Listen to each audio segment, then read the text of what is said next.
अमोदिता अपनी 2 उंगली क्रॉस करते हुए मन ही मन सोचने लग जाती है। अब मैं क्या करूं, क्या जवाब दूं मैं वंदना भाभी को। मैं उन्हें उस त्रिकोण हवन कुंड के पास नहीं ले जा सकती, वरना इन्हें भी उस अनंत संदूक के बारे में पता चल जाएगा। फिर ये भी अपना हक मांगने लग जाएगी। अमोदिता को चुप बैठे देख वंदना चिढ़ते हुए कहती है, तू चुप क्यों हो गई अमोदिता? मैं तुझसे कुछ पूछ रही हूँ। तुझे तो त्रिकोण हवन कुंड के पास जाने का रास्ता नहीं पता ना, फिर तू मुझे वहां पर लेकर कैसे जाएगी? अमोदिता मन ही मन अपना दिमाग दौड़ाने लग जाती है। वो सोचने लग जाती है कि वो क्या बहाना बनाए। अगर जल्दी उसने कोई बहाना नहीं बनाया तो वो फंस जाएगी। अमोदिता जल्दी से बहाना सोचते हुए कहती है, भाभी अभी मुझे रास्ता नहीं मालूम, पर 1-2 दिन में मैं पता लगा लूंगी। मैंने देखा था माँ के पास एक नक्शा था, शायद उसी में उस त्रिकोण हवन कुंड के पास जाने का रास्ता है।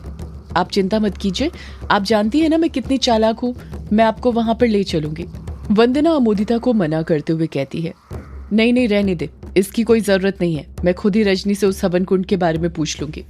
अमोदिता बौखलाहट के साथ कहती है, नहीं भाभी ऐसी गलती भूल कर भी मत करना। आप माँ को जानती है ना, माँ आपको कभी उस हवन कुंड का रास्ता नहीं बताने वाली। मुझे ही कुछ तरकीब ढूंढनी पड़ेगी। माँ मेरी तरह अच्छे दिल की थोड़ी है, आप तो जानती है वो कितनी कठोर है। वंदना अमोदिता की बातें सुनकर पिघल जाती है और उसकी बातों में फंस जाती है। वंदना अमोदिता की बातों पर विश्वास कर लेती है।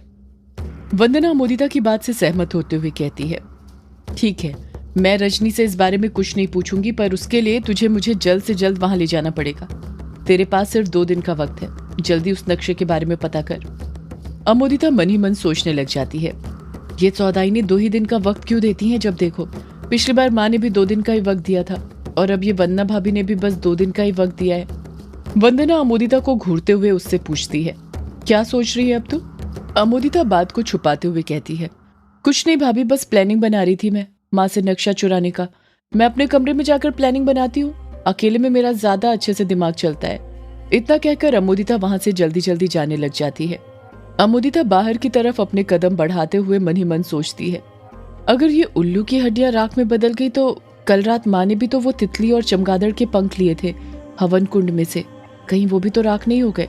इस तरफ ग्रेवयार्ड कोठी के अंदर शालिनी ने जैसे तैसे करके युग को उसके कमरे में बेड पर लिटा दिया था, साथ में उसकी मरहम पट्टी भी कर दी थी।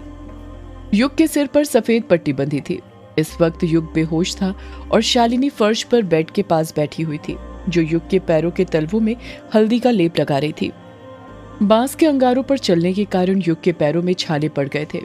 शालिनी की आंखों में अश्क थे, जाने अनजाने में ही सही, पर वो जानती थी कि ये चोटें युग को उसके अपने बाबा के कारण ही लगी थी। यही बात उसे अंदर ही अंदर खाए जा रही थी। वो इन सब का कसूरवार अपने आप को ठहरा रही थी। शालिनी अपने कोमल हाथों से युग के पैरों में हल्दी का लेप लगा ही रही थी कि तभी युग के सीधे पैर का अंगूठा हिलने लग जाता है। शालिनी के हाथ लेप लगाते लगाते अपने आप रुक जाते हैं।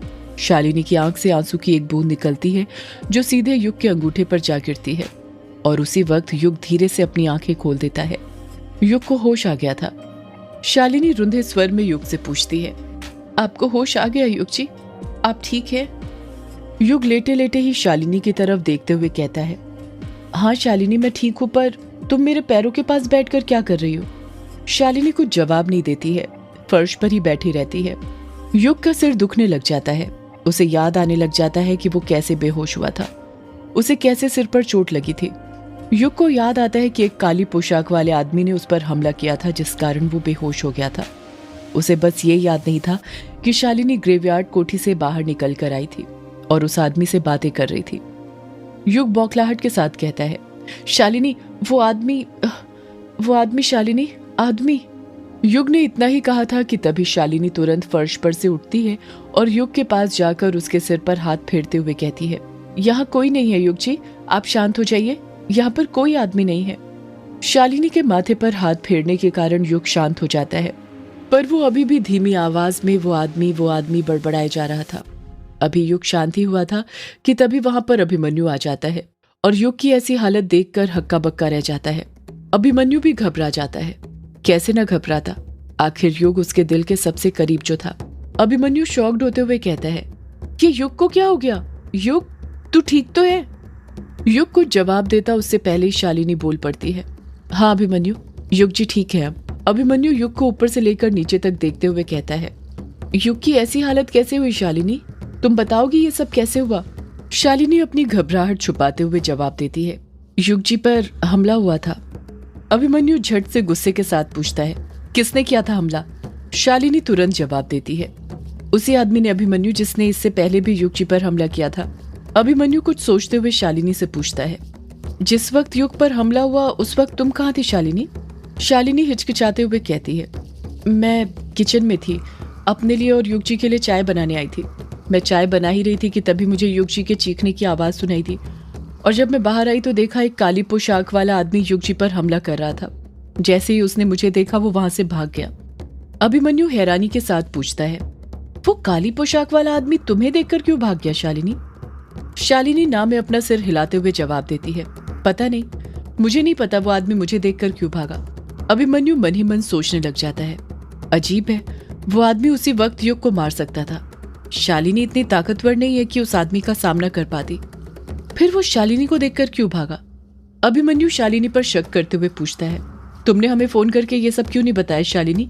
हम आ जाते यहाँ पर। शालिनी बहाना बनाते हुए कहती है, वो मैं तुम लोगों को फोन करने ही वाली थी अभिमन्यु, पर फिर मैंने देखा कि युग जी को चोट आई थी, घाव से ज्यादा खून ना बह जाए इसलिए इनकी मरहम पट्टी करने लग गई थी, और किसी को भी फोन करना भूल गई। अभिमन्यु चुप खड़ा रहता है। अभिमन्यु शालिनी की बातों पर विश्वास करने की कोशिश ही कर रहा था कि तभी युग को याद आ जाता है कि जब वो आदमी बड़े से पत्थर से उस पर हमला कर रहा था तो उसे रोकने वहां पर शालिनी आ गई थी, और शालिनी उस आदमी से बातें कर रही थी। युग उस पल को याद करते हुए आहिस्ते आहिस्ते शालिनी से पूछता है, तुम उस आदमी से क्या बातें कर रही थी शालिनी? जैसे ही युग ये सवाल पूछता है शालिनी की बोलती बंद हो जाती है, उसे सांप सूंघ जाता है। युग बड़बड़ाता है, मैंने देखा था तुम उस आदमी से कुछ बातें कर रही थी। शालिनी तुरंत युग को बीच में ही रोकते हुए हड़बड़ाहट के साथ कहती है, ये आप क्या बोल रहे हैं युग जी? मैं कहाँ उस आदमी से बातें कर रही थी? वो आदमी तो मुझे देखते ही वहां से भाग गया था। आपके सिर पर चोट लगी है ना, शायद इसी कारण आपको ठीक से कुछ याद नहीं। अभिमन्यु कुछ पूछता नहीं है, वो शालिनी के चेहरे के एक्सप्रेशन देखने में व्यस्त था। शालिनी समझ गई थी कि ज्यादा देर कमरे के अंदर रुकना खतरे से खाली नहीं था। अभिमन्यु कभी भी उससे कुछ भी सवाल पूछ सकता था और वो फंस सकती थी, इसलिए वो वहां से निकलने का बहाना सोचने लग जाती है। शालिनी हल्दी के लेप की कटोरी उठाते हुए कहती है, मैं इसे किचन में रखकर आती हूँ, लेप लगाना हो गया है, जल्दी युग जी ठीक हो जाएंगे। इतना कहकर शालिनी वहां से चली जाती है। रात के 8 बज रहे थे। कायर और कछुआ दारू के ठेके पर बैठे हुए थे। दोनों ने लिमिट से ज्यादा पी ली थी और बहकी बहकी बातें करने लग गए थे। ज्यादा पीने के बावजूद उनकी टेबल पर अभी भी शराब की एक बोतल रखी हुई थी जिससे वो जाम बनाते जा रहे थे। कायर जाम को हलक से नीचे उतारते हुए कहता है, अर्ज किया है। कछुआ दाद देता है, वाह वाह।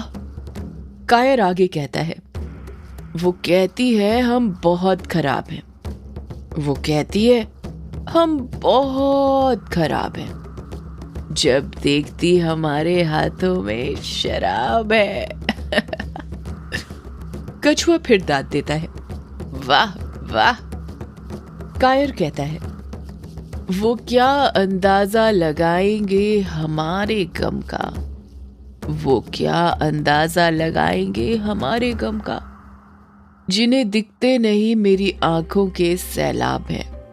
कछुआ लोटपोट होते हुए कहता है, वाह वाह क्या बात है। कुछ भी बोलो कायर, जब तेरे अंदर ये शराब जाती है ना, तेरे अंदर का शायर तभी जागता है। वैसे तो बड़ा चुप रहता है, शेर सुनाने बोलो तो सुनाता नहीं है, और अब देखो कैसे शेर बना फिर रहा है। कायर नशे में कहता है, हम शायर हैं मेरे दोस्त। कुछ लोग जीने के लिए पीते हैं और हम शायर लिखने के लिए पीते हैं। कछुआ एक और जाम बनाते हुए कहता है, ये ले इस बात पर एक पैग और हो जाए। कायर कछुए को मना करते हुए कहता है, नहीं नहीं कछुआ, बहुत हो गई बे, अब हमें ग्रेवयार्ड कोठी जाना चाहिए, वक्त हो रहा है, वहां पर सब लोग हमारा इंतजार कर रहे होंगे। कछुआ लड़खड़ाती जुबान के साथ कहता है, मैं नहीं जाने वाला ग्रेवयार्ड कोठी, तुझे जाना है तो जा, मुझे काम है। कायर बड़बड़ाता है, तुझे काम है? क्या काम है तुझे? कछुआ फुसफुसाते हुए कहता है, मुझे क्रकड़ हथियार बनाना है। कायर मुंह बनाते हुए कहता है, ये क्रकड़ क्या होता है बे? जैसे ही कायर ये बात बोलता है, कछुआ सख्ते में आ जाता है। कछुआ मन ही मन सोचने लग जाता है, ये मैंने क्या बोल दिया, मुझे ये नहीं बोलना चाहिए था। होश में आ कछुए, होश में। मधोशी में मत बहक। कछुआ बात को घुमाते हुए कहता है, मैंने कहा ना, मैं नहीं आ रहा तो नहीं आ रहा बस। कायर कहता है, यार ये गलत बात है।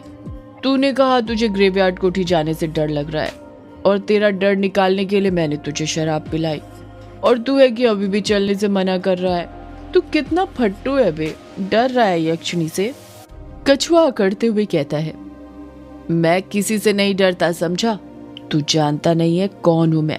कायर हंसते हुए कहता है, अच्छे से जानता हूं मैं तुझे, तू एक नंबर का फट्टू है, हमेशा डरते रहता है। तू कब बहादुर बनेगा कछुए?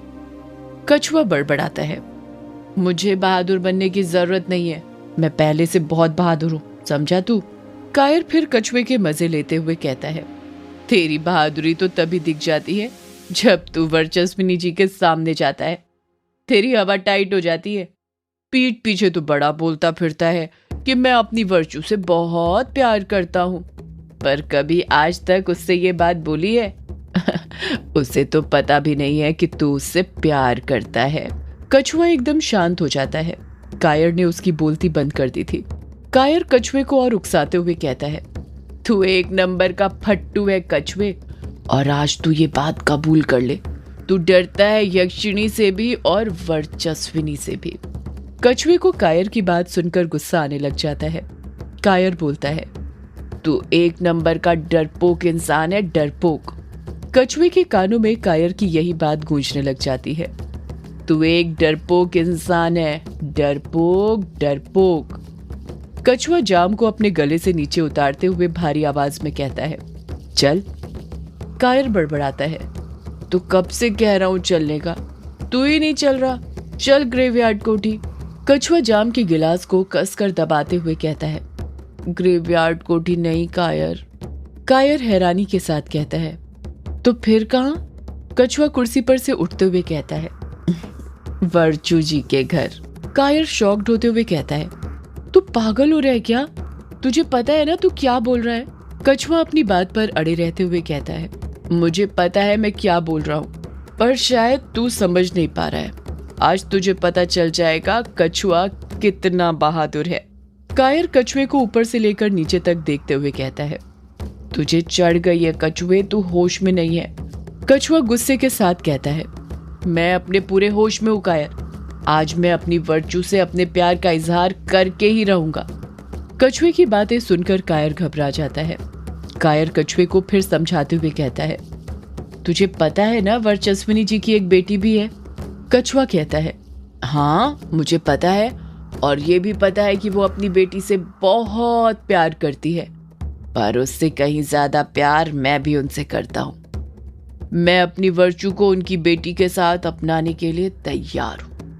प्यार इंसान की बनाई हुई सब सीमाएं लांघ जाता है, और मैं अपनी वर्चू के लिए सारी सीमाएं लांघने के लिए तैयार हूँ। कायर लंबी आह भरकर घबराते हुए कहता है, तुझे पता है ना इसका अंजाम क्या होगा? सदियों से है पुरानी ये है यक्षिणी की कहानी। यक्षिणी एक आग है, यक्षिणी तेरा ख्वाब है।